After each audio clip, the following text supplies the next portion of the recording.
thanks for bearing with me today. Not much achieved. I managed to get the full flats on the Pucos done, and I packed up the Fieldcraft. I'll have that away tomorrow, but I was just waiting for the car. A funny old day, but pleased with the way that these turned out. Very pleased.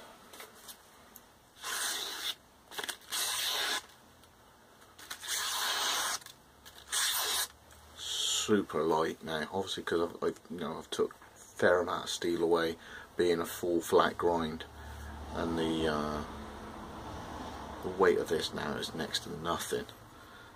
What with a skeletonized handle. I don't do taper things, I take it out there. That's just me. So I got like a I-beam girder section of steel all the way around. Nice, very nice. That really cleaves through. Look at that.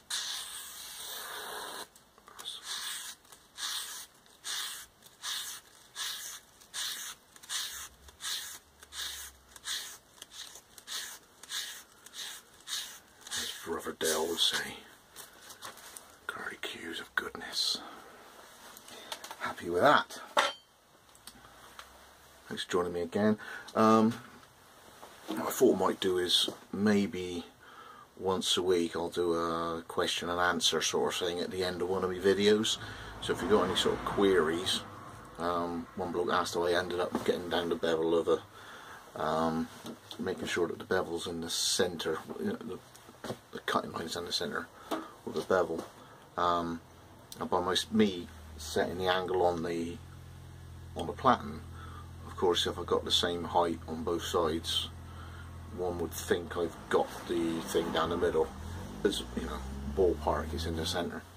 I mean, the idea that you scribe a line down before you even start grinding is, generally speaking, the way that we grind to the scribe line that we've put down the centre of the blade. And when we just make, if we're going to do a full flat or a scanner, we get just to it, and then just to it coming back the other way, and just as we've created the burr, then by going down through the grits you actually remove the burr and you come down just that little tiny bit extra.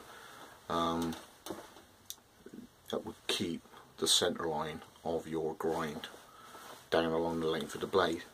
But I mean, there's other ways of doing it. You can permanent marker the side of the blade and then scribe the sweep of the top of the plunge at one end to where it goes off the tip at the other, and you can grind to that. Obviously, for freehand grinding, you'll be going to the wheel or to the platen, and then looking back and knowing how you address it each time when you go like that. I've done freehand grinding, but I'm a jig bloke, I'm a jig man.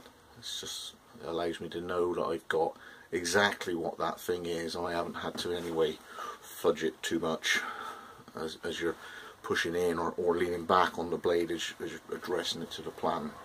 I mean, someone like Lee, I think he's got his 9-year-old who can do it now, so you know, it's all you know, it's one of them things that you get better at.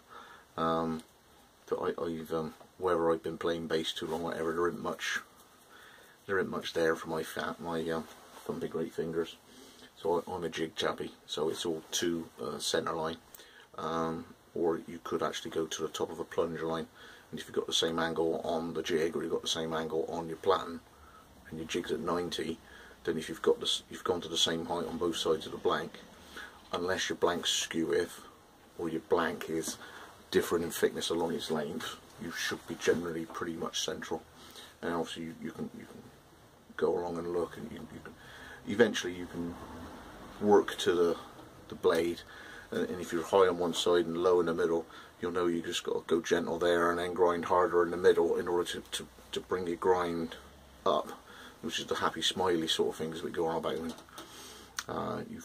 you've pressed hard at the beginning, and then as you're going across you've eased off, and right at the end you go like that, and you end up with a high grind where you've initially plunged along the middle of the blade, it's dropped, along the tip where you've gone like that, you've really dug in and you end up with super smileys. So you can get over that by pressing more in the middle or having more transit time in the middle, by going backwards and forwards while you're in the middle, and gradually you can bring the work that you're doing in the middle of the blade and bring it up to match. Just get better and better and better at it. There's nothing like doing it more and more. Eat, sleep, grind is the thing. Again, Lee said the thing, you could have the best grinder in the world, but unless you put the hours in, you know, many good tunes playing on an old fiddle, same rock bands. I've seen guys, and they just had a Yamaha Pacifica 112, which is about £170 guitar, shredding it.